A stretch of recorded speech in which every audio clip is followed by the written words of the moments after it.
4 chapter آ گیا، ایمان مفصل۔ آگے بڑھنے سے پہلے تم کو ایک مرتبہ پھر ان معلومات کا جائزہ لے لینا چاہیے جو تمہیں پچھلے چیپٹرز میں حاصل ہوئی ہیں۔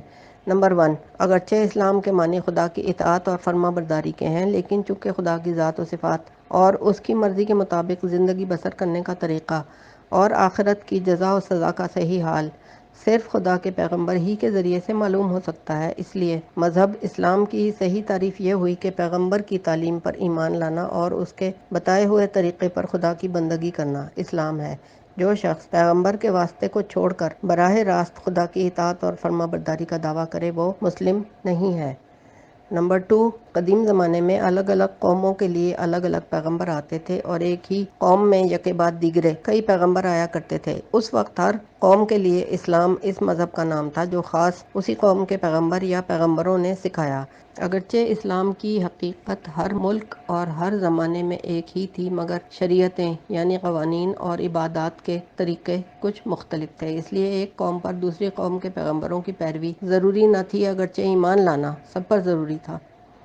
پوائنٹ 3، حضرت محمد مصطفیٰ صلی اللہ علیہ وآلہ وسلم جب پیغمبر بنا کر بھیجے گئے تو آپ کے ذریعے سے اسلام کی تعلیم کو مکمل کر دیا گیا اور تمام دنیا کے لیے ایک ہی شریعت بھیجی گئی۔ آپ کی نبوت کسی خاص ملک یا قوم کے لیے نہیں بلکہ تمام اولاد آدم کے لیے ہے اور ہمیشہ کے لیے ہے۔ اسلام کی جو شریعتیں پچھلے پیغمبروں نے پیش کی تھیں وہ سب حضور صلی اللہ علیہ وآلہ وسلم کی آمد پر منسوخ کر دی گئیں، اور اب قیامت تک نہ کوئی نبی آنے والا ہے اور نہ کوئی دوسری شریعت خدا کی طرف سے اترنے والی ہے۔ لہٰذا اب اسلام صرف محمد صلی اللہ علیہ وآلہ وسلم کی پیروی کا نام ہے۔ آپ کی نبوت کو تسلیم کرنا اور آپ کے اعتماد پر ان سب باتوں کو ماننا جن پر ایمان لانے کی آپ نے تعلیم دی ہے، اور آپ کے تمام احکام کو خدا کے احکام سمجھ کر ان کی اطاعت کرنا اسلام ہے۔ اب کوئی اور ایسا شخص خدا کی طرف سے آنے والا نہیں ہے جس کو ماننا مسلمان ہونے کے لیے ضروری ہو اور جسے نہ ماننے سے آدمی کافر ہو جاتا ہو۔ آؤ اب ہم تم کو بتائیں کہ حضور صلی اللہ علیہ وآلہ وسلم نے کن کن باتوں پر ایمان لانے کی تعلیم دی ہے، وہ کیسی سچی باتیں ہیں اور ان کو ماننے سے انسان کا درجہ کس قدر بلند ہو جاتا ہے۔ ہیڈنگ ہے خدا پر ایمان۔ حضور صلی اللہ علیہ وآلہ وسلم کی سب سے پہلی اور سب سے زیادہ اہم تعلیم یہ ہے، لا الہ الا اللہ، اللہ کے سوا کوئی الہ نہیں ہے۔ یہ کلمہ اسلام کی بنیاد ہے۔ جو چیز مسلم کو ایک کافر، ایک مشرک اور ایک دہریے سے الگ کرتی ہے وہ یہی ہے۔ اسی کلمے کے اقرار اور انکار سے انسان اور انسان کے درمیان عظیم الشان فرق ہو جاتا ہے۔ اس کو ماننے والے ایک گروہ بن جاتے ہیں اور نہ ماننے والے دوسرا گروہ۔ اس کے ماننے والوں کے لیے دنیا سے لے کر آخرت تک ترقی، کامیابی اور سرفرازی ہے، اور نہ ماننے والوں کے لیے نامرادی، ذلت اور پستی۔ اتنا بڑا فرق جو انسان اور انسان کے درمیان واقع ہو جاتا ہے، یہ محض لام، الف اور ہے سے بنے ہوئے ایک چھوٹے سے جملے کو زبان سے ادا کر دینے کا نتیجہ نہیں ہے۔ زبان سے اگر تم 10 لاکھ مرتبہ کنین کنین پکارتے رہو اور کھاؤ نہیں تو تمہارا بخار نہ اترے گا۔ اسی طرح اگر زبان سے لا الہ الا اللہ کہہ دیا مگر یہ نہ سمجھے کہ اس کے معنی کیا ہیں اور یہ الفاظ کہہ کر تم نے کتنی بڑی چیز کا اقرار کیا ہے اور اس اقرار سے تم پر کتنی بڑی ذمہ داری عائد ہو گئی ہے، تو ایسا بے سمجھی کا تلفظ کچھ بھی مفید نہیں۔ دراصل فرق تو اسی وقت واقع ہوگا جبکہ لا الہ الا اللہ کے معنی تمہارے دل میں اتر جائیں، اس کے معنی پر تم کو کامل یقین ہو جائے، اس کے خلاف جتنے اعتقادات ہیں ان سے آپ کا دل بالکل پاک صاف ہو جائے، اور اس کلمے کا اثر تمہارے دل و دماغ پر کم از کم اتنا ہی گہرا ہو جتنا اس بات کا اثر ہے کہ آگ جلانے والی چیز ہے اور زہر مار ڈالنے والی چیز۔ یعنی جس طرح آگ کی خاصیت پر ایمان تم کو چولہے میں ہاتھ ڈالنے سے روکتا ہے اور زہر کی خاصیت پر تم کو زہر کھانے سے باز رکھتا ہے، اسی طرح لا الہ الا اللہ پر ایمان تم کو شرک اور کفر اور دہریت کی ہر چھوٹی سے چھوٹی بات سے روک دے، خواہ وہ اعتقاد میں ہو یا عمل میں۔ اگلی ہیڈنگ لا الہ الا اللہ کے معنی۔ سب سے پہلے یہ سمجھو کہ الہ کسے کہتے ہیں۔ عربی زبان میں الہ کے معنی مستحق عبادت کے ہیں، یعنی ایسی ہستی جو اپنی شان اور جلال اور برتری کے لحاظ سے اس قابل ہو کہ اس کی پرستش کی جائے اور بندگی اور عبادات میں اس کے آگے سر جھکا دیا جائے۔ الہ کے معنی میں یہ مفہوم بھی شامل ہے کہ وہ بے انتہا قدرت کا مالک ہو جس کی وسعت کو سمجھنے میں انسان کی عقل حیران رہ جائے۔ الہ کے مفہوم میں یہ بات بھی داخل ہے کہ وہ خود کسی کا محتاج نہ ہو اور سب اپنی زندگی کے معاملات میں اس کے محتاج ہوں اور اس سے مدد مانگنے کے لیے مجبور ہوں۔ الہ کے لفظ میں پوشیدگی کا مفہوم بھی پایا جاتا ہے، یعنی الہ اس کو کہیں گے جس کی طاقتیں پر اسرار ہوں۔ فارسی زبان میں خدا اور ہندی میں دیوتا اور انگریزی میں گاڈ کے معنی بھی اس سے ملتے جلتے ہیں، اور دنیا کی دوسری زبانوں میں بھی اس مطلب کے لیے مخصوص الفاظ پائے جاتے ہیں۔ لفظ اللہ دراصل خدا وحدہ لا شریک کا اسم ذات ہے۔ لا الہ الا اللہ کا لفظی ترجمہ یہ ہوگا کہ کوئی الہ نہیں ہے سوائے اس ذات خاص کے جس کا نام اللہ ہے۔ مطلب یہ ہے کہ تمام کائنات میں اللہ کے سوا کوئی ایک ہستی بھی ایسی نہیں جو پوجنے کے لائق ہو۔ اس کے سوا کوئی اس کا مستحق نہیں کہ عبادت اور بندگی اور اطاعت میں اس کے آگے سر جھکایا جائے۔ صرف وہی ایک ذات تمام جہان کی مالک اور حاکم ہے، تمام چیزیں اسی کی محتاج ہیں، سب اسی سے مدد مانگنے پر مجبور ہیں، وہ حواس سے پوشیدہ ہے اور اس کی ہستی کو سمجھنے میں عقل دنگ ہے۔ اگلی ہیڈنگ لا الہ الا اللہ کی حقیقت۔ یہ تو صرف الفاظ کا مفہوم تھا، اب اس کی حقیقت کو سمجھنے کی کوشش کرو۔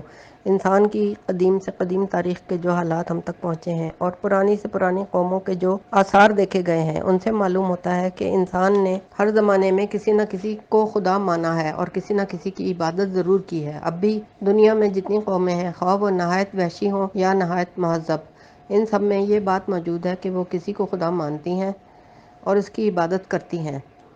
اس سے معلوم ہوا کہ انسان کی فطرت میں خدا کا خیال بیٹھا ہوا ہے، اس کے اندر کوئی ایسی چیز ہے جو اسے مجبور کرتی ہے کہ کسی کو خدا مانے اور اس کی عبادت کرے۔ سوال پیدا ہوتا ہے کہ وہ کیا چیز ہے؟ تم خود اپنی ہستی پر اور تمام انسانوں کی حالت پر نظر ڈال کر اس سوال کا جواب معلوم کر سکتے ہو۔ انسان دراصل بندہ ہی پیدا ہوا ہے، وہ فطرتاً محتاج ہے، کمزور ہے، فقیر ہے، بے شمار چیزیں ہیں جو اس کی ہستی کو برقرار رکھنے کے لیے ضروری ہیں، مگر اس کے قبضۂ قدرت میں نہیں ہے۔ آپ سے آپ اس کو حاصل بھی ہوتی ہیں اور اس سے چھن بھی جاتی ہیں۔ بہت سی چیزیں ہیں جو اس کے لیے فائدہ مند ہیں، وہ ان کو حاصل کرنا چاہتا ہے، مگر کبھی وہ اس کو مل جاتی ہیں اور کبھی نہیں ملتی، کیونکہ ان کو حاصل کرنا بالکل اس کے اختیار میں نہیں ہے۔ بہت سی چیزیں ہیں جو اس کو نقصان پہنچاتی ہیں، اس کی عمر بھر کی محنتوں کو آن کی آن میں برباد کر دیتی ہیں، اس کی آرزوؤں کو خاک میں ملا دیتی ہیں، اس کو بیماری اور ہلاکت میں مبتلا کر دیتی ہیں۔ وہ ان کو رفع کرنا چاہتا ہے، کبھی وہ دفع ہو جاتی ہیں اور کبھی نہیں ہوتی۔ ان سے وہ جان لیتا ہے کہ ان کا آنا اور نہ آنا، دفع ہونا یا نہ ہونا، اس کے اختیار سے باہر ہے۔ بہت سی چیزیں ہیں جن کی شان و شوکت اور بزرگی کو دیکھ کر وہ مرعوب ہو جاتا ہے۔ پہاڑوں کو دیکھتا ہے، دریاؤں کو دیکھتا ہے، بڑے بڑے ہولناک جانور دیکھتا ہے، ہواؤں کے طوفان اور پانی کے سیلاب اور زمین کے زلزلے دیکھتا ہے، بادلوں کی گرج اور گھٹاؤں کی سیاہی اور بجلی کی کڑک چمک اور موسلا دھار بارش کے مناظر اس کے سامنے آتے ہیں۔ سورج اور چاند اور تارے اس کو گردش کرتے دکھائی دیتے ہیں۔ وہ دیکھتا ہے کہ سب چیزیں کتنی بڑی، کتنی طاقتور، کتنی شاندار ہیں اور ان کے مقابلے میں وہ خود کتنا ضعیف اور حقیر ہے۔ یہ مختلف نظارے اور خود اپنی مجبوریوں کے مختلف حالات دیکھ کر اس کے دل میں آپ سے آپ اپنی بندگی، محتاجی اور کمزوری کا احساس پیدا ہو جاتا ہے، اور جب یہ احساس پیدا ہوتا ہے تو اس کے ساتھ ہی خود بخود الوہیت یعنی خدائی کا تصور بھی پیدا ہو جاتا ہے۔ وہ ان ہاتھوں کا خیال کرتا ہے جو اتنی بڑی طاقتوں کے مالک ہیں، ان کی بزرگی کا احساس اسے مجبور کرتا ہے کہ وہ ان کی عبادت میں سر جھکا دے، ان کی قوت کا احساس اسے مجبور کرتا ہے کہ وہ ان کے آگے اپنی عاجزی پیش کرے، ان کی نفع پہنچانے والی قوتوں کا احساس اسے مجبور کرتا ہے کہ وہ ان کے آگے مشکل کشائی کے لیے ہاتھ پھیلائے، اور ان کی نقصان پہنچانے والی طاقتوں کا ادراک اسے مجبور کرتا ہے کہ وہ ان سے خوف کھائے اور ان کے غضب سے بچے۔ جہالت کے سب سے نیچے درجے میں انسان یہ سمجھتا ہے کہ جو چیزیں اس کو شان اور طاقت والی نظر آتی ہیں یا کسی طرح نفع یا نقصان پہنچاتی ہوئی محسوس ہوتی ہیں، یہی خدا ہے۔ چنانچہ وہ جانوروں اور دریاؤں اور پہاڑوں کو پوجتا ہے، زمین کی پرستش کرتا ہے، آگ اور بارش اور ہوا اور چاند اور سورج کی عبادت کرنے لگتا ہے۔ یہ جہالت جب ذرا کم ہوتی ہے اور کچھ علم کی روشنی آتی ہے تو اسے معلوم ہوتا ہے کہ یہ سب چیزیں تو خود اسی کی طرح محتاج اور کمزور ہیں۔ بڑے سے بڑا جانور بھی ایک ادنا مچھر کی طرح مر جاتا ہے، بڑے بڑے دریا خشک ہو جاتے ہیں اور چڑھتے اترتے رہتے ہیں، پہاڑوں کو خود انسان توڑتا پھوڑتا ہے۔ زمین کا پھلنا پھولنا خود زمین کے اپنے اختیار میں نہیں، جب پانی اس کا ساتھ نہیں دیتا تو وہ خشک ہو جاتی ہے۔ پانی بھی بے اختیار ہے، اس کی آمد ہوا کی محتاج ہے۔ ہوا بھی اپنے اختیار میں نہیں، اس کا مفید یا غیر مفید ہونا دوسرے اسباب کے تحت ہے۔ چاند اور سورج اور تارے بھی کسی قانون کے تابع ہیں، اس قانون کے خلاف وہ کوئی ادنا جنبش بھی نہیں کر سکتے۔ اب اس کا ذہن مخفی اور پر اسرار قوتوں کی طرف منتقل ہوتا ہے۔ وہ خیال کرتا ہے کہ ان ظاہری چیزوں کی پشت پر کچھ پوشیدہ قوتیں ہیں جو ان پر حکومت کر رہی ہیں اور سب کچھ انہی کے اختیار میں ہے۔ یہیں سے خداؤں اور دیوتاؤں کا عقیدہ پیدا ہوتا ہے۔ روشنی اور ہوا، پانی، بیماری، تندرستی اور مختلف دوسری چیزوں کے خدا الگ الگ مان لیے جاتے ہیں اور ان کی خیالی صورتیں بنا کر ان کی عبادتیں کی جاتی ہیں۔ اس کے بعد جب اور زیادہ علم کی روشنی آتی ہے تو انسان دیکھتا ہے کہ دنیا کے انتظام میں ایک زبردست قانون اور ایک بڑے ضابطے کی پابندی پائی جاتی ہے۔ ہواؤں کی رفتار، بارش کی آمد، سیاروں کی گردش، فصلوں اور موسموں کے تغیر میں کیسی باقاعدگی ہے، کس طرح بے شمار قوتیں ایک دوسرے کے ساتھ مل کر کام کر رہی ہیں۔ کیسا زبردست قانون ہے کہ جو وقت جس کام کے لیے مقرر کر دیا گیا ہے، ٹھیک اسی وقت پر کائنات کے تمام اسباب جمع ہو جاتے ہیں اور ایک دوسرے سے اشتراک عمل کرتے ہیں۔ انتظام عالم کی یہ ہم آہنگی دیکھ کر مشرک انسان یہ ماننے پر مجبور ہو جاتا ہے کہ ایک سب سے بڑا خدا بھی ہے جو ان تمام چھوٹے چھوٹے خداؤں پر حکومت کر رہا ہے، ورنہ اگر سب ایک دوسرے سے الگ اور بالکل خود مختار ہوں تو دنیا کا سارا کارخانہ درہم برہم ہو جائے۔ وہ اس بڑے خدا کو اللہ اور پرمیشور اور خدائے خدائیگاں وغیرہ ناموں سے موسوم کرتا ہے، مگر عبادت میں اس کے ساتھ چھوٹے خداؤں کو بھی شریک رکھتا ہے۔ وہ سمجھتا ہے کہ خدائی بھی دنیاوی بادشاہی کے نمونے پر ہے۔ جس طرح دنیا میں ایک بادشاہ ہوتا ہے اور اس کے بہت سے وزیر اور معتمد اور ناظم اور دوسرے با اختیار عہدے دار ہوتے ہیں، اسی طرح کائنات میں بھی ایک بڑا خدا ہے اور بہت سے چھوٹے چھوٹے خدا اس کے ماتحت ہیں۔ جب تک چھوٹے خداؤں کو خوش نہ کیا جائے گا بڑے خدا تک رسائی نہ ہو سکے گی، اس لیے ان کی عبادت بھی کرو، ان کے آگے بھی ہاتھ پھیلاؤ، ان کی ناراضگی سے بھی ڈرو، ان کو بڑے خدا تک پہنچنے کا ذریعہ بناؤ اور نظر اور نیاز سے انہیں خوش رکھو۔ پھر جب علم میں اور ترقی ہوتی ہے تو خداؤں کی تعداد گھٹنے لگتی ہے۔ جتنے خیالی خدا جاہلوں نے بنا رکھے ہیں ان میں سے ایک ایک کے متعلق غور کرنے سے انسان کو معلوم ہوتا چلا جاتا ہے کہ وہ خدا نہیں ہے، ہماری ہی طرح کے بندے ہیں، بلکہ ہم سے بھی زیادہ بے بس ہیں۔ اس طرح وہ ان کو چھوڑتا چلا جاتا ہے یہاں تک کہ آخر میں صرف ایک خدا رہ جاتا ہے، مگر اس ایک کے متعلق پھر بھی اس کے خیالات میں بہت کچھ جہالت باقی رہ جاتی ہے۔ کوئی یہ خیال کرتا ہے کہ خدا ہماری طرح جسم رکھتا ہے اور ایک جگہ بیٹھا ہوا خدائی کر رہا ہے، کوئی یہ سمجھتا ہے کہ خدا بیوی بچے رکھتا ہے اور انسان کی طرح اس کے ہاں بھی اولاد کا سلسلہ چل رہا ہے، کوئی یہ گمان کرتا ہے کہ خدا انسان کی صورت میں زمین پر اترتا ہے، کوئی کہتا ہے کہ خدا اس دنیا کے کارخانے کو چلا کر خاموش بیٹھ گیا ہے اور اب کہیں آرام کر رہا ہے، کوئی سمجھتا ہے کہ خدا کے ہاں بزرگوں اور روحوں کی سفارش لے جانا ضروری ہے اور ان کو وسیلہ بنائے بغیر وہاں کام نہیں چلتا، کوئی اپنے خیال میں خدا کی ایک صورت تجویز کرتا ہے اور عبادت کے لیے اس صورت کو سامنے رکھنا ضروری سمجھتا ہے۔ اگلی ہیڈنگ ہے خدا کے فرشتوں پر ایمان۔ ایمان باللہ کے بعد دوسری چیز جس پر حضور صلی اللہ علیہ وآلہ وسلم نے ایمان لانے کی ہدایت فرمائی ہے وہ فرشتوں کی ہستی ہے، اور بڑا فائدہ اس تعلیم کا یہ ہے کہ اس سے توحید کا اعتقاد شرک کے تمام خطروں سے پاک ہو جاتا ہے۔ اوپر تم کو بتایا جا چکا ہے کہ مشرکین نے خدائی میں دو قسم کی مخلوقات کو شریک کیا ہے۔ ایک قسم ان مخلوقات کی ہے جو جسمانی وجود رکھتی ہیں اور نظر آتی ہیں، مثلاً سورج، چاند، تارے، آگ اور پانی اور بزرگ انسان وغیرہ۔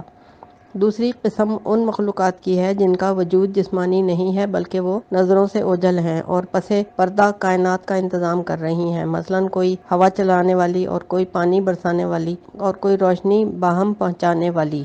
ان میں سے پہلی قسم کی چیزیں تو انسان کی آنکھوں کے سامنے موجود ہیں، اس لیے ان کی خدائی کی نفی خود لا الہ الا اللہ کے الفاظ ہی سے ہو جاتی ہے، لیکن دوسری قسم کی مخلوقات پوشیدہ اور پراسرار ہیں۔ مشرکین زیادہ تر انہی کے گرویدہ ہیں، انہی کو دیوتا اور خدا کی اولاد سمجھتے ہیں، انہی کی فرضی مورتیں بنا کر نظر و نیاز چڑھاتے ہیں، لہٰذا توحید الہی کو شرک کے اس دوسرے شعبے سے پاک کرنے کے لیے ایک مستقل عقیدہ بیان کیا گیا ہے۔ حضرت صلی اللہ علیہ وآلہ وسلم نے ہمیں بتایا ہے کہ یہ پوشیدہ نورانی ہستیاں جن کو تم دیوتا اور خدا اور اولاد خدا کہتے ہو، یہ خدا کے فرشتے ہیں، ان کا خدائی میں کوئی دخل نہیں، یہ سب خدا کے تابع فرمان ہیں اور اس قدر مطیع ہیں کہ حکم الہی سے بال برابر بھی سرتابی نہیں کر سکتے۔ خدا ان کے ذریعے سے اپنی سلطنت کی تدبیر کرتا ہے اور یہ ٹھیک ٹھیک اس کے فرمان بجا لاتے ہیں، ان کو خود اپنے اختیار سے کچھ کرنے کی قدرت نہیں، یہ اپنی طرف سے خدا کے حضور میں کوئی تجویز پیش نہیں کر سکتے۔ ان کی اتنی مجال بھی نہیں کہ اس کے سامنے کسی کی سفارش کر دیں۔ ان کی عبادت کرنا اور ان سے مدد مانگنا تو انسان کے لیے ذلت ہے، کیونکہ روز اول میں اللہ تعالیٰ نے ان سے آدم کو سجدہ کرایا تھا اور ان سے بڑھ کر آدم کو علم عطا کیا تھا اور ان کو چھوڑ کر آدم کو زمین کی خلافت عطا کی تھی۔ پس جو انسان خود ان فرشتوں کا مسجود ہے، اس کے لیے اس سے بڑھ کر کیا ذلت ہو سکتی ہے کہ وہ الٹا ان کے آگے سجدہ کرے اور ان سے بھیک مانگے۔ حضور صلی اللہ علیہ وآلہ وسلم نے ایک طرف تو ہم کو فرشتوں کی پرستش کرنے اور خدائی میں ان کو شریک ٹھہرانے سے روک دیا، دوسری طرف آپ نے ہمیں یہ بتایا کہ فرشتے خدا کی برگزیدہ مخلوق ہیں، گناہوں سے پاک ہیں، ان کی فطرت ایسی ہے کہ وہ خدا کے احکام کی نافرمانی کر ہی نہیں سکتے، وہ ہمیشہ خدا کی بندگی اور عبادت میں مشغول رہتے ہیں۔ انہی میں سے ایک برگزیدہ فرشتے کے ذریعے سے اللہ تعالیٰ اپنے پیغمبروں پر وحی بھیجتا ہے، جن کا نام جبرائیل ہے۔ حضور صلی اللہ علیہ وآلہ وسلم کے پاس جبرائیل علیہ السلام ہی کے ذریعے سے قرآن کی آیتیں نازل ہوتی تھیں۔ انہی فرشتوں میں وہ فرشتے بھی ہیں جو ہر وقت تمہارے ساتھ لگے ہوئے ہیں، تمہاری ہر اچھی اور بری حرکت کو ہر وقت دیکھتے رہتے ہیں، تمہاری ہر اچھی بری بات کو ہر وقت سنتے اور نوٹ کرتے رہتے ہیں۔ ان کے پاس ہر شخص کی زندگی کا ریکارڈ محفوظ رہتا ہے۔ مرنے کے بعد جب آپ خدا کے سامنے حاضر ہوگے تو یہ تمہارا نامہ اعمال پیش کر دیں گے اور تم دیکھو گے کہ عمر بھر تم نے چھپے اور کھلے جو بھی نیکیاں اور بدیاں کی تھی وہ سب کی سب اس میں موجود ہیں۔ فرشتوں کی حقیقت ہم کو نہیں بتائی گئی، صرف ان کی صفات بتائی گئی ہیں اور ان کی ہستی پر یقین رکھنے کا حکم دیا گیا ہے۔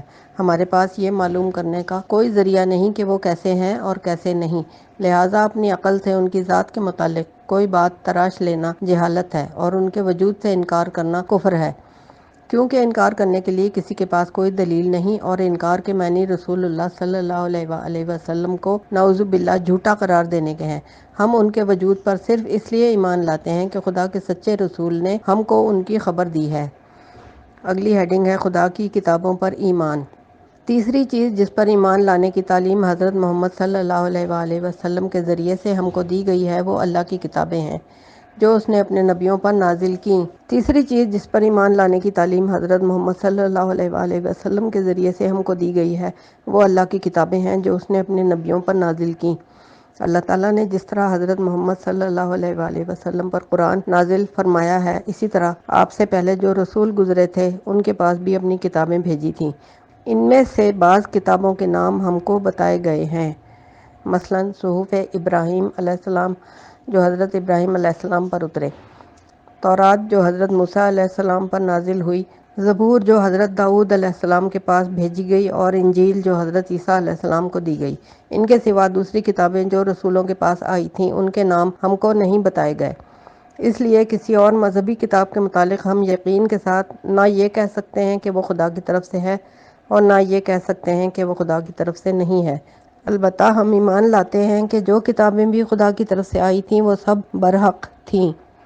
جن کتابوں کے نام ہم کو بتائے گئے ہیں ان میں صحف ابراہیم تو اب دنیا میں موجود نہیں ہے، رہی تورات اور زبور اور انجیل تو وہ البتہ یہودیوں اور عیسائیوں کے پاس موجود ہیں، مگر قرآن شریف میں ہم کو بتایا گیا ہے کہ ان سب کتابوں میں لوگوں نے خدا کے کلام کو بدل ڈالا ہے اور اپنی طرف سے بہت سی باتیں ان کے اندر ملا دی ہیں۔ خود عیسائی اور یہودی بھی تسلیم کرتے ہیں کہ اصل کتابیں ان کے پاس نہیں ہیں، صرف ان کے ترجمے باقی رہ گئے ہیں جن میں صدیوں سے ترمیم ہوتی رہی ہے اور اب تک ہوتی چلی جا رہی ہے۔ پھر ان کتابوں کے پڑھنے سے بھی صاف معلوم ہوتا ہے کہ ان میں بہت سی باتیں ایسی ہیں جو خدا کی طرف سے نہیں ہو سکتی، اس لیے جو کتابیں موجود ہیں وہ ٹھیک ٹھیک خدا کی کتابیں نہیں ہیں۔ ان میں خدا کا کلام اور انسان کے کلام مل جل گئے ہیں، اور یہ معلوم کرنے کا کوئی ذریعہ نہیں ہے کہ خدا کا کلام کون سا ہے اور انسانوں کا کلام کون سا۔ لہٰذا پچھلی کتابوں پر ایمان کا جو حکم ہم کو دیا گیا ہے وہ صرف اس حیثیت سے ہے کہ خدا نے قرآن سے پہلے بھی دنیا کی ہر قوم کے پاس اپنے احکام اپنے نبیوں کے ذریعے سے بھیجے تھے، اور وہ سب اسی ایک خدا کے احکام تھے جس کی طرف سے قرآن آیا ہے، اور قرآن کوئی نئی اور انوکھی کتاب نہیں ہے بلکہ اسی تعلیم کو زندہ کرنے کے لیے بھیجی گئی ہے جس کو پہلے زمانے کے لوگوں نے پایا اور کھو دیا یا بدل ڈالا یا انسانی کلاموں سے خلط ملط کر دیا۔ قرآن شریف خدا کی سب سے آخری کتاب ہے، اس میں اور پچھلی کتابوں میں کئی حیثیتوں سے فرق ہے۔ نمبر 1، پہلے جو کتابیں آئی تھیں ان میں سے اکثر کے اصلی نسخے دنیا سے گم ہو گئے اور ان کے صرف ترجمے رہ گئے ہیں، لیکن قرآن جن الفاظ میں اترا تھا ٹھیک انہی الفاظ میں موجود ہے، اس کے ایک حرف بلکہ ایک شوشے میں بھی تغیر نہیں ہوا۔ نمبر 2، پچھلی کتابوں میں لوگوں نے کلام الہی کے ساتھ اپنا کلام ملا دیا ہے۔ ایک ہی کتاب میں کلام الہی بھی ہے، قومی تاریخ بھی ہے، بزرگوں کے حالات بھی ہیں، تفسیر بھی ہے، فقیہوں کے نکالے ہوئے شرعی مسئلے بھی ہیں، اور یہ سب چیزیں اسی طرح گڈمڈ ہیں کہ خدا کے کلام کو ان میں سے الگ چھانٹ لینا ممکن نہیں ہے۔ مگر قرآن میں خالص کلام الہی ہمیں ملتا ہے اور اس کے اندر کسی دوسرے کے کلام کی ذرہ برابر بھی آمیزش نہیں ہے۔ تفسیر، حدیث، فقہ، سیرت رسول، سیرت صحابہ اور تاریخ اسلام پر مسلمانوں نے جو کچھ بھی لکھا ہے وہ سب قرآن سے بالکل الگ اور دوسری کتابوں میں لکھا ہوا ہے۔ قرآن میں ان کا ایک لفظ بھی ملنے نہیں پایا ہے۔ پوائنٹ 3، جتنی مذہبی کتابیں دنیا کی مختلف قوموں کے پاس ہیں ان میں سے ایک کے متعلق بھی تاریخی سند سے یہ ثابت نہیں کیا جا سکتا کہ وہ جس نبی کی طرف منسوب ہے واقعی اسی نبی کی ہے، بلکہ بعض مذہبی کتابیں ایسی بھی ہیں کہ جن سے متعلق سرے سے یہ بھی نہیں معلوم کہ وہ کس زمانے میں کس نبی پر اتری تھیں۔ مگر قرآن کے متعلق اتنی زبردست تاریخی شہادتیں موجود ہیں کہ کوئی شخص حضور صلی اللہ علیہ وآلہ وسلم کی طرف اس کی نسبت میں شک کر ہی نہیں سکتا۔ اس کی آیتوں تک کے متعلق یہ معلوم ہے کہ کون سی آیت کب اور کہاں نازل ہوئی۔ پوائنٹ 4، پچھلی کتابیں جن زبانوں میں نازل ہوئی تھیں وہ ایک مدت سے مردہ ہو چکی ہیں، اب دنیا میں کہیں بھی ان کے بولنے والے باقی نہیں رہے اور ان کے سمجھنے والے بھی بہت کم پائے جاتے ہیں۔ ایسی کتابیں اگر اصلی اور صحیح حالت میں موجود بھی ہوں تو ان کے احکام کو ٹھیک سمجھنا اور ان کی پیروی کرنا ممکن نہیں، لیکن قرآن جس زبان میں ہے وہ ایک زندہ زبان ہے۔ دنیا میں کروڑوں آدمی آج بھی اس کو بولتے ہیں اور کروڑوں آدمی اسے جانتے اور سمجھتے ہیں۔ اس کی تعلیم کا سلسلہ دنیا میں ہر جگہ جاری ہے، ہر شخص اس کو سیکھ سکتا ہے، اور جو اس کے سیکھنے کی فرصت نہیں رکھتا اس کو ہر جگہ ایسے لوگ مل سکتے ہیں جو قرآن کے معنی اسے سمجھانے کی قابلیت رکھتے ہوں۔ پوائنٹ 5، جتنی مذہبی کتابیں دنیا کی مختلف قوموں کے پاس ہیں ان میں سے ہر کتاب میں کسی خاص قوم کو مخاطب کیا گیا ہے اور ہر کتاب میں ایسے احکام پائے جاتے ہیں جو معلوم ہوتا ہے کہ صرف ایک خاص زمانے کے حالات اور ضروریات کے لیے تھے، مگر اب نہ ان کی ضرورت ہے اور نہ ان پر عمل کیا جا سکتا ہے۔ اس سے یہ بات خود بخود ظاہر ہو جاتی ہے کہ یہ سب کتابیں الگ الگ قوموں کے لیے مخصوص تھیں، ان میں سے کوئی کتاب بھی تمام دنیا کے لیے نہیں آئی تھی۔ پھر جن قوموں کے لیے یہ کتابیں آئی تھیں ان کے لیے بھی یہ ہمیشہ کے واسطے نہ تھیں بلکہ کسی خاص زمانے کے لیے تھیں۔ اب قرآن کو دیکھو، اس میں ہر جگہ انسان کو مخاطب کیا گیا ہے۔ اس کے کسی ایک فقرے سے بھی یہ شبہ نہیں ہو سکتا کہ یہ کسی خاص قوم کے لیے ہے۔ نیز اس کتاب میں جتنے احکام دیے گئے ہیں وہ سب ایسے ہیں جن پر ہر زمانے میں ہر جگہ عمل کیا جا سکتا ہے۔ یہ بات ثابت کرتی ہے کہ قرآن ساری دنیا کے لیے ہے اور ہمیشہ کے لیے ہے۔ پوائنٹ 6، پچھلی کتابوں میں سے ہر ایک میں نیکی اور صداقت کی باتیں بیان کی گئی تھیں، اخلاق اور راست بازی کے اصول سکھائے گئے تھے، خدا کی مرضی کے مطابق زندگی بسر کرنے کے طریقے بتائے گئے تھے، لیکن کوئی ایک کتاب بھی ایسی نہ تھی جس میں ساری خوبیوں کو ایک جگہ جمع کر دیا گیا ہو اور کوئی چیز چھوڑی نہ گئی ہو۔ یہ بات صرف قرآن میں ہے کہ جتنی خوبیاں پچھلی کتابوں میں الگ الگ تھیں وہ سب اس میں جمع کر دی گئی ہیں، اور جو خوبیاں پچھلی کتابوں سے چھوٹ گئی تھیں وہ بھی اس کتاب میں آ گئی ہیں۔ پوائنٹ 7، تمام مذہبی کتابوں میں انسان کے دخل در معقولات سے ایسی باتیں مل گئی ہیں جو حقیقت کے خلاف ہیں، عقل کے خلاف ہیں، ظلم اور بے انصافی پر مبنی ہیں، انسان کے عقیدے اور عمل دونوں کو خراب کرتی ہیں، حتیٰ کہ بہت سی کتابوں میں فحش اور بد اخلاقی کی باتیں بھی پائی جاتی ہیں۔ قرآن ان سب چیزوں سے پاک ہے، اس میں کوئی بات بھی ایسی نہیں جو عقل کے خلاف ہو یا جس کو دلیل یا تجربے سے غلط ثابت کیا جا سکتا ہو۔ اس کے کسی حکم میں بے انصافی نہیں ہے، اس کی کوئی بات انسان کو گمراہی میں ڈالنے والی نہیں ہے، اس میں فحش اور بد اخلاقی کا نام و نشان تک نہیں۔ اول سے لے کر آخر تک سارا قرآن اعلیٰ درجے کی حکمت و دانائی اور عدل و انصاف کی تعلیم اور راہ راست کی ہدایت اور بہترین احکام اور قوانین سے بھرا ہوا ہے۔ یہی خصوصیات ہیں جن کی بنا پر تمام دنیا کی قوموں کو ہدایت کی گئی ہے کہ قرآن پر ایمان لائیں اور تمام کتابوں کو چھوڑ کر صرف اسی ایک کتاب کی پیروی کریں، کیونکہ انسان کو خدا کی مرضی کے مطابق زندگی بسر کرنے کے لیے جس قدر ہدایت اور رہنمائی کی ضرورت ہے وہ سب اس میں بے کم و کاست بیان کر دی گئی ہیں۔ یہ کتاب آ جانے کے بعد کسی دوسری کتاب کی حاجت ہی باقی نہیں رہی۔ جب تم کو یہ معلوم ہو گیا کہ قرآن اور دوسری کتابوں میں کیا فرق ہے تو یہ بات تم خود سمجھ سکتے ہو کہ دوسری کتابوں پر ایمان اور قرآن پر ایمان میں کیا فرق ہونا چاہیے۔ پچھلی کتابوں پر ایمان صرف تصدیق کی حد تک ہے، یعنی وہ سب خدا کی طرف سے تھیں اور سچی تھیں اور اسی غرض کے لیے آئی تھیں جس کو پورا کرنے کے لیے قرآن آیا ہے، اور قرآن پر ایمان اس حیثیت سے ہے کہ یہ خدا کا خالص کلام ہے، سراسر حق ہے، اس کا ہر لفظ محفوظ ہے، اس کی ہر بات سچی ہے، اس کے ہر حکم کی پیروی فرض ہے اور ہر وہ بات رد کر دینے کے قابل ہے جو قرآن کے خلاف ہو۔ اگلی ہیڈنگ ہے خدا کے رسولوں پر ایمان۔ کتابوں کے بعد ہم کو خدا کے تمام رسولوں پر بھی ایمان لانے کی ہدایت کی گئی ہے۔ یہ بات تم کو پچھلے باب میں بتائی جا چکی ہے کہ خدا کے رسول دنیا کی تمام قوموں کے پاس آئے تھے اور ان سب نے اسی اسلام کی تعلیم دی تھی جس کی تعلیم دینے کے لیے آخر میں حضور صلی اللہ علیہ وآلہ وسلم تشریف لائے۔ اس لحاظ سے خدا کے تمام رسول ایک ہی گروہ کے لوگ تھے۔ اگر کوئی شخص ان میں سے کسی ایک کو بھی جھوٹا قرار دے تو گویا اس نے سب کو جھٹلا دیا، اور کسی ایک کی بھی تصدیق کرے تو آپ سے آپ اس کے لیے لازم ہو جاتا ہے کہ سب کی تصدیق کرے۔ فرض کرو کہ 10 آدمی ایک ہی بات کہتے ہیں، جب تم نے ایک کو سچا تسلیم کیا تو خود بخود تم نے باقی 9 کو بھی سچا تسلیم کر لیا۔ اگر تم ایک کو جھوٹا کہو گے تو اس کے معنی یہ ہے کہ تم نے خود اس بات ہی کو جھوٹ قرار دے دیا جسے وہ بیان کر رہا ہے، اور اس سے 10 کی تکذیب لازم آئے گی۔ یہی وجہ ہے کہ اسلام میں تمام رسولوں پر ایمان لانا ضروری ہے۔ جو شخص کسی رسول پر ایمان نہ لائے گا وہ کافر ہوگا، خواہ وہ باقی رسولوں کو مانتا ہو۔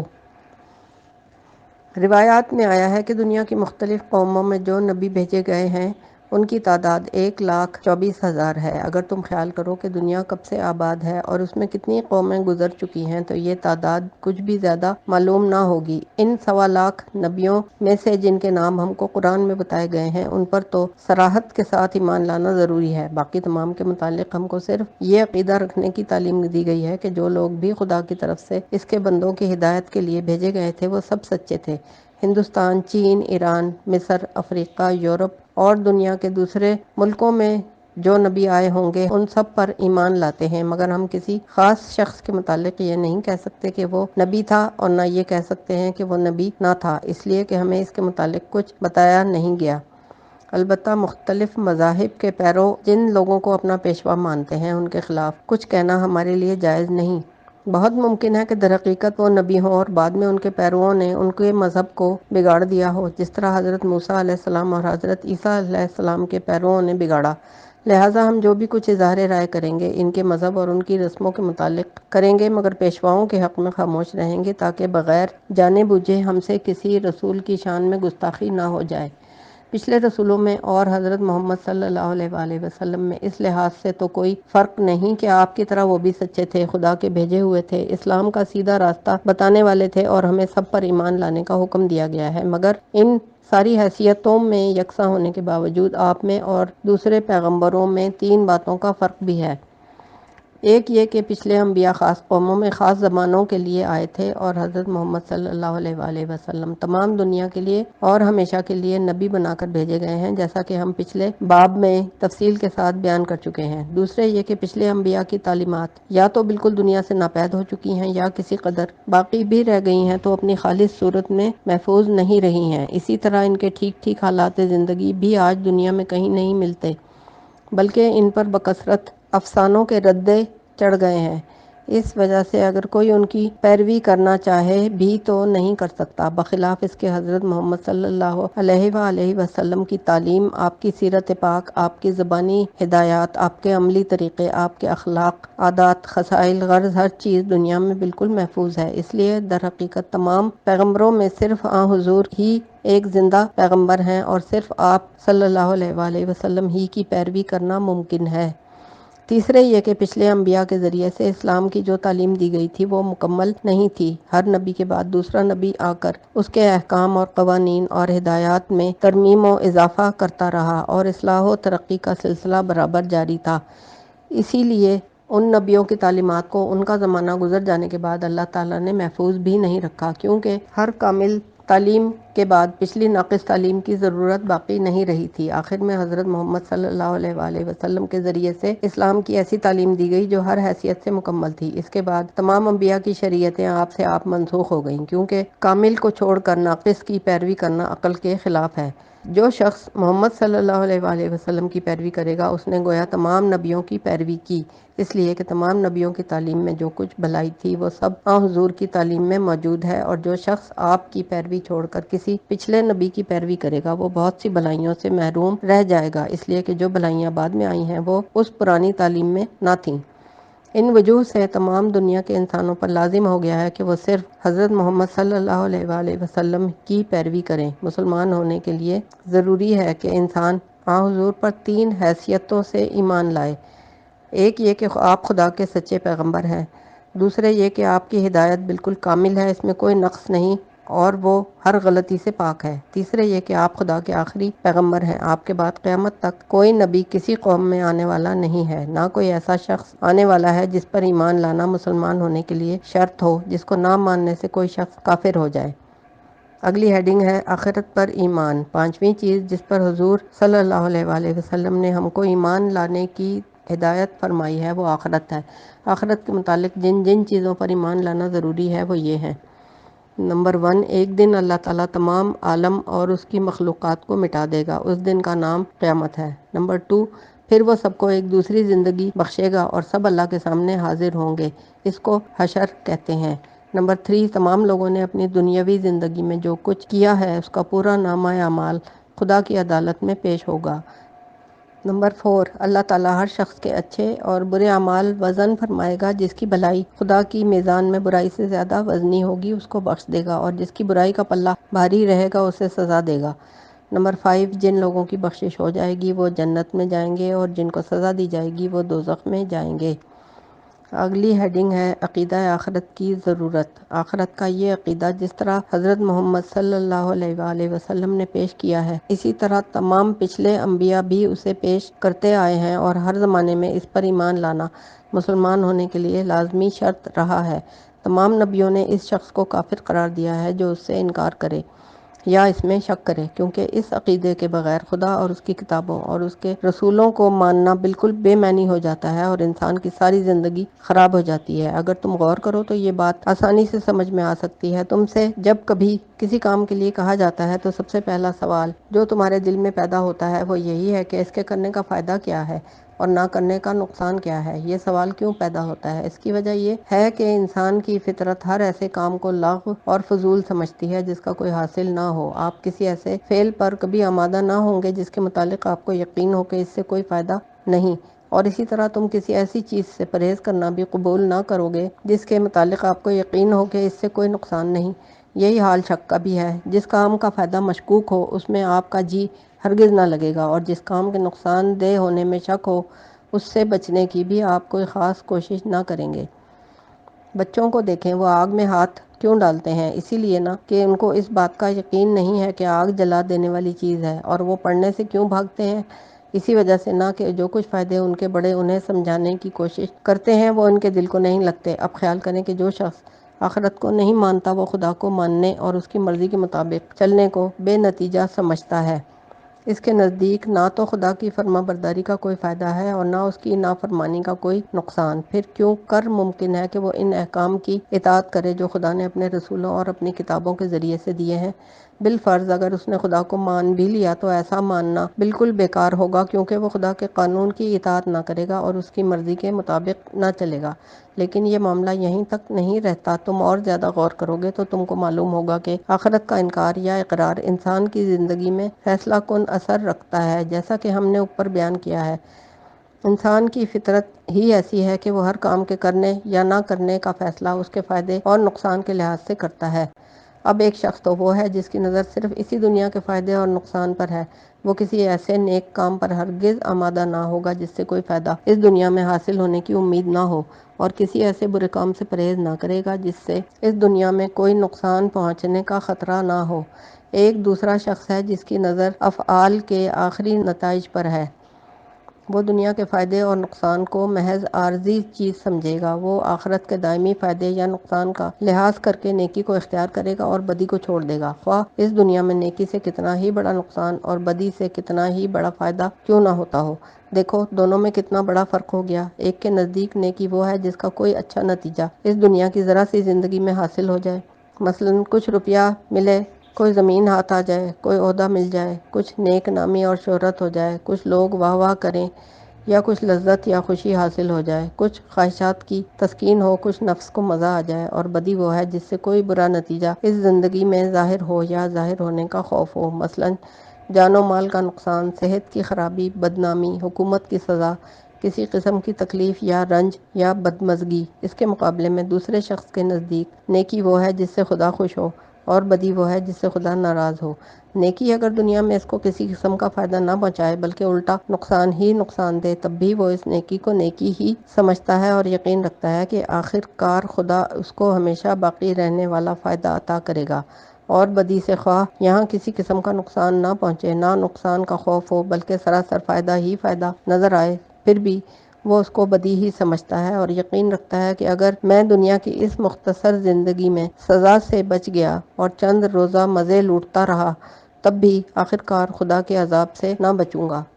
یہ دو مختلف خیالات ہیں جن کے اثر سے انسان دو مختلف طریقے اختیار کرتا ہے۔ جو شخص آخرت پر یقین نہیں رکھتا اس کے لیے قطعی ناممکن ہے کہ وہ ایک قدم بھی اسلام کے طریقے پر چل سکے۔ اسلام کہتا ہے کہ خدا کی راہ میں غریبوں کو زکوٰۃ دو، وہ جواب دیتا ہے کہ زکوٰۃ سے میری دولت گھٹ جائے گی، میں تو اپنے مال پر الٹا سود لوں گا اور سود کی ڈگری میں غریبوں کے گھر کا تنکا تک غرق کرا لوں گا۔ اسلام کہتا ہے ہمیشہ سچ بولو اور جھوٹ سے پرہیز کرو، خواہ سچائی میں کتنا ہی نقصان اور جھوٹ میں کتنا ہی فائدہ ہو۔ وہ جواب دیتا ہے کہ میں ایسی سچائی کو لے کر کیا کروں جس سے مجھے نقصان پہنچے اور فائدہ کچھ نہ ہو، اور ایسے جھوٹ سے پرہیز کیوں کروں جو فائدہ مند ہو اور جس میں بدنامی کا خوف تک نہ ہو۔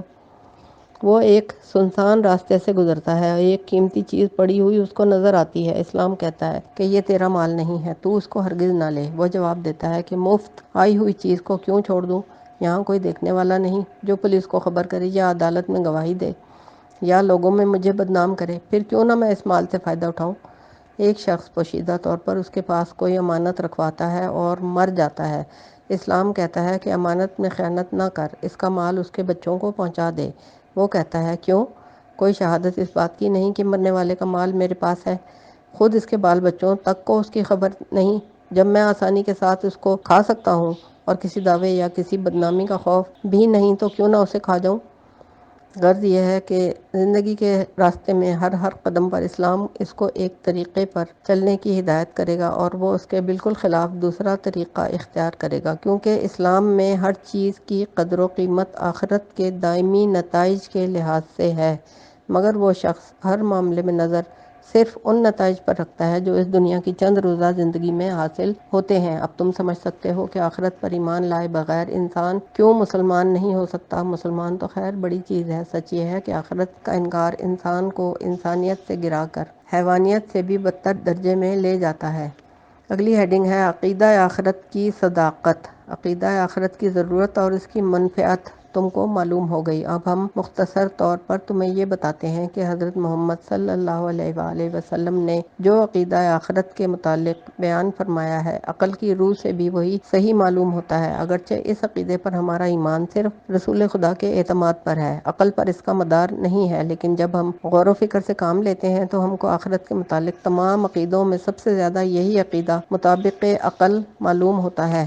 آخرت کے متعلق دنیا میں تین مختلف عقیدے پائے جاتے ہیں۔ ایک گروہ کہتا ہے کہ انسان مرنے کے بعد فنا ہو جاتا ہے، اس کے بعد کوئی زندگی نہیں، یہ دہریوں کا خیال ہے جو سائنسدان ہونے کا دعویٰ کرتے ہیں۔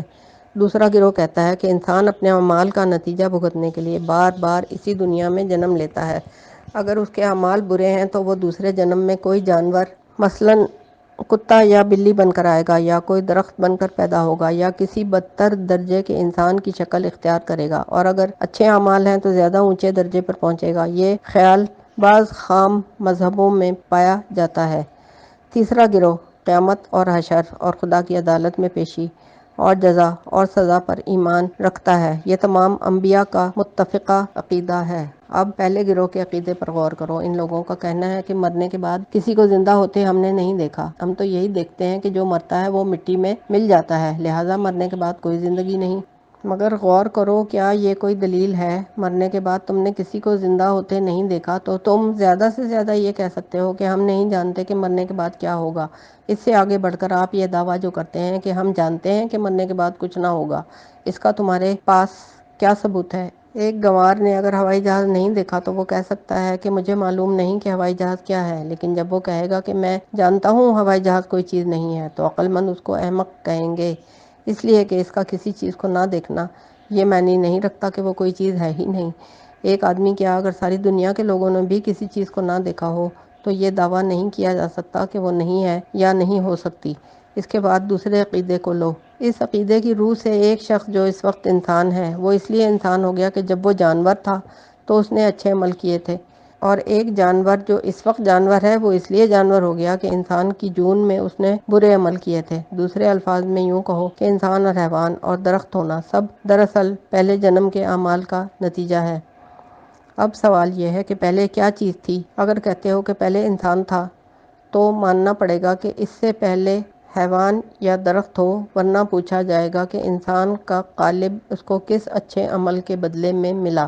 اگر کہتے ہو کہ حیوان تھا یا درخت تھا تو ماننا پڑے گا اس سے پہلے انسان ہو، ورنہ سوال ہوگا کہ درخت یا حیوان کا قالب اس کو کس برے عمل کی سزا میں ملا۔ غرض یہ ہے کہ اس عقیدے کے ماننے والے مخلوقات کی ابتدا کسی جون سے بھی قرار نہیں دے سکتے، کیونکہ ہر جون سے پہلے ایک جون ہونی ضروری ہے تاکہ بعد والی جون کو پہلی جون کے عمل کا نتیجہ قرار دیا جائے۔ یہ بات صریحاً عقل کے خلاف ہے۔ اب تیسرے عقیدے کو لو۔ اس میں سب سے پہلے یہ بیان کیا گیا ہے کہ ایک دن قیامت آئے گی اور خدا اپنے اس کارخانے کو توڑ پھوڑ کر نئے سرے سے ایک دوسرا زیادہ اعلیٰ درجے کا پائیدار کارخانہ بنائے گا۔ یہ ایسی بات ہے کہ جس کے صحیح ہونے میں کسی شک کی گنجائش نہیں۔ دنیا کے اس کارخانے پر جتنا غور کیا جاتا ہے اتنا ہی زیادہ اس بات کا ثبوت ملتا ہے کہ یہ دائمی کارخانہ نہیں ہے، کیونکہ جتنی قوتیں اس میں کام کر رہی ہیں وہ سب محدود ہیں اور ایک روز ان کا ختم ہو جانا یقینی ہے۔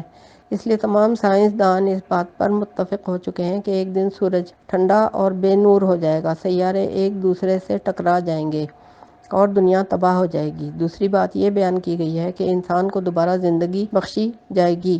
کیا یہ ناممکن ہے؟ اگر ناممکن ہے تو اب جو زندگی انسان کو حاصل ہے یہ کیسے ممکن ہو گئی؟ ظاہر ہے کہ جس خدا نے اس دنیا میں انسان کو پیدا کیا ہے وہ دوسری دنیا میں بھی پیدا کر سکتا ہے۔ تیسری بات یہ ہے کہ انسان نے اس دنیا کی زندگی میں جتنے عمل کیے ہیں ان سب کا ریکارڈ محفوظ ہے اور وہ حشر کے دن پیش ہوگا۔ یہ ایسی چیز ہے جس کا ثبوت آج ہم کو اس دنیا میں بھی مل رہا ہے۔ پہلے سمجھا جاتا تھا کہ جو آواز ہمارے منہ سے نکلتی ہے وہ ہوا میں تھوڑی سی لہر پیدا کر کے فنا ہو جاتی ہے، مگر اب معلوم ہوا کہ ہر آواز اپنے گرد و پیش کی چیزوں پر اپنا نقش چھوڑ جاتی ہے جس کو دوبارہ پیدا کیا جا سکتا ہے۔ چنانچہ گراموفون کا ریکارڈ اسی اصول پر بنا ہے۔ اسی سے یہ معلوم ہوا کہ ہماری ہر حرکت کا ریکارڈ ان تمام چیزوں پر منقوش ہو رہا ہے جن کے ساتھ اس حرکت کا کسی طور پر تصادم ہوتا ہے۔ جب حال یہ ہے تو یہ بات بالکل یقینی معلوم ہوتی ہے کہ ہمارا پورا نامہ اعمال محفوظ ہے اور دوبارہ اس کو حاضر کیا جا سکتا ہے۔